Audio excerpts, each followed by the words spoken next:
Di keesokan harinya, ketika Kayetno sedang istirahat sekolah, entah ada apa di hari ini sahabat akrab Kayetno tidak keluar menemui pacarnya. Dan dia terlihat hanya duduk menghadap depan dengan tatapan kosong.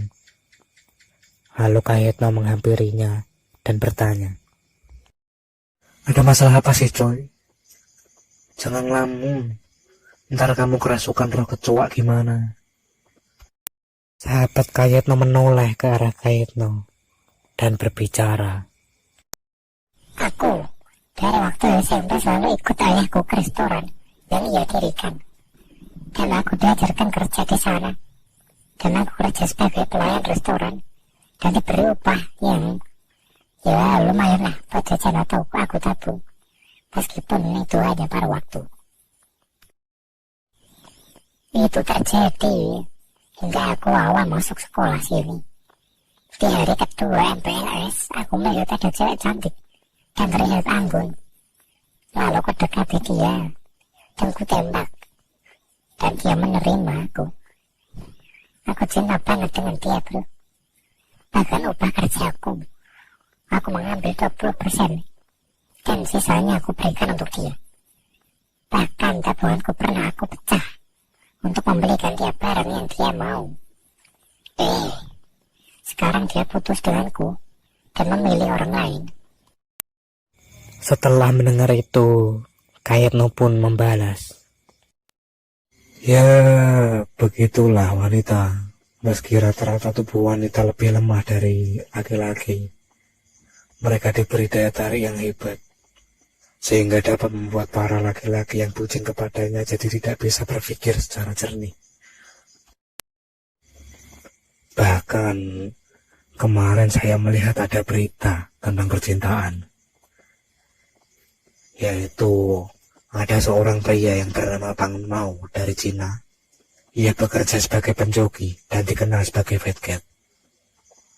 Ia sangat amat jatuh cinta dengan wanita bernama Tanju selama 2 tahun berpacaran. Fat Cat mengorbankan banyak hal termasuk waktu, tenaga, dan uang. Fat Cat bekerja bermain game selama 15 jam dalam sehari untuk mengumpulkan uang yang hanya akan dikirimkan kepada seorang Tanju.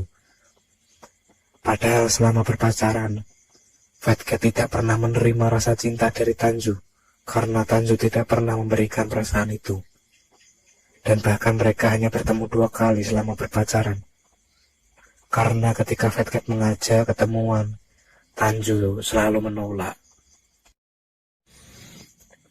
Selama mereka berpacaran, Fat Cat menghemat biaya makannya dengan membeli makanan-makanan murah atau hanya membeli sayur-sayur saja. Saking kecilnya biaya hidup untuk dirinya, membeli makanan cepat saji pun Fat Cat tidak bisa.